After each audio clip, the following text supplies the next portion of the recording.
আজি অসমৰ কাৰণে এটা বিশেষ দিন।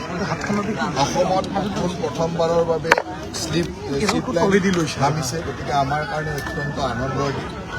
পৰীক্ষামূলকভাৱে আজি শ্লিপ লাইন আমি বৰঝাৰ বিমানবন্দৰৰ পৰা পাণ্ডুঘাটলৈকে চলাই আমি নামিছোঁ। মোৰ লগত আমাৰ মেয়ৰ, ডেপুটি মেয়ৰ সকলো আছে। আমি খুব সুন্দৰভাৱে লেণ্ডিং কৰিছোঁ আৰু এই শ্লিপ প্লেনৰ সংযোজনে নিশ্চয়কৈ আমাক আৰু 6 মাহ এবছৰ হয়তো লাগিব অপাৰেশ্যনেল কৰালৈকে।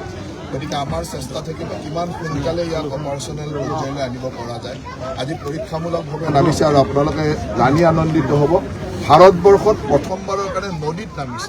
ইয়াৰ আগতে সাগৰত নামিছে বা অন্যান্য বেকৱাটাৰত নামিছে, এনেকুৱা কিছুমান শ্বিপলেণ্ড নামিছে, কিন্তু শ্বিপলেণ্ড প্ৰথমবাৰৰ কাৰণে নদীৰ পানীত নামিছে।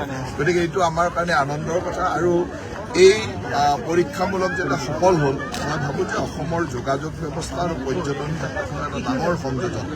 আজি এই শ্বিপলেণ্ড যদি আমি ভৱিষ্যতলৈ কাজিৰঙা, উমৰাংচু, মাজুলী, ডিব্ৰুগড় ইত্যাদিলৈ চলাব পাৰোঁ, অসমৰ গোটেই যাতায়াত ব্যৱস্থাটো বা পৰ্যটন ক্ষেত্ৰখন বহুখিনি একেলগে আগবাঢ়ি যাব। সেইকাৰণে মই অত্যন্ত আনন্দ অনুভৱ কৰিছোঁ। আমাৰ ট্ৰান্সপৰ্ট ডিপাৰ্টমেণ্ট আৰু পৰ্যটন বিভাগ দুয়োটাকে ধন্যবাদ দিছোঁ। খুব সুন্দৰভাৱে এই শ্লিপ প্লেনৰ লেণ্ডিং কৰিলে আৰু ইয়াৰ লগত জড়িত সকলোকে মই ধন্যবাদ নিশ্চয়কৈ জীৱনত প্ৰথমবাৰ শ্লিপ প্লেনত বহিছোঁ, সেইকাৰণে আনন্দ অনুভৱ কৰিছোঁ। ইয়াত কোনো চিন্তা কৰিবলগীয়া নাই। খুব সুন্দৰভাৱে আমি এয়াৰপৰ্টৰ পৰা আমাক 5-7 মিনিট লাগিছে, গতিকে একেবাৰে কম।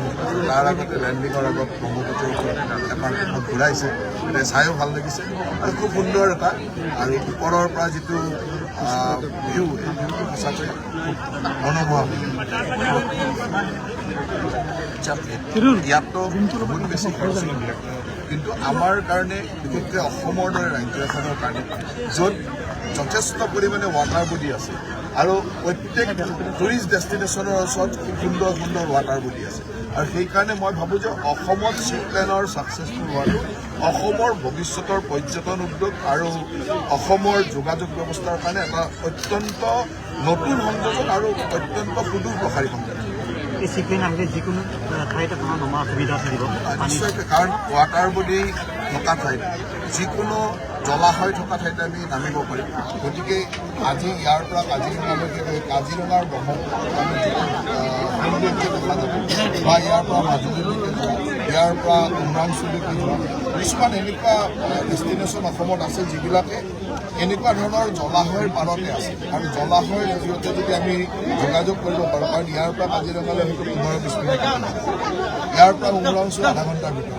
গতিকে ইমান কম সময়ৰ যোগাযোগ আৰু ক'ব গ'লে অন্যান্য খৰচো কমি গ'ল। মই ভাবোঁ যে ইয়াৰ সংযোজনে অসমৰ পৰ্যটন ক্ষেত্ৰত এটা আমূল পৰিৱৰ্তন আনে।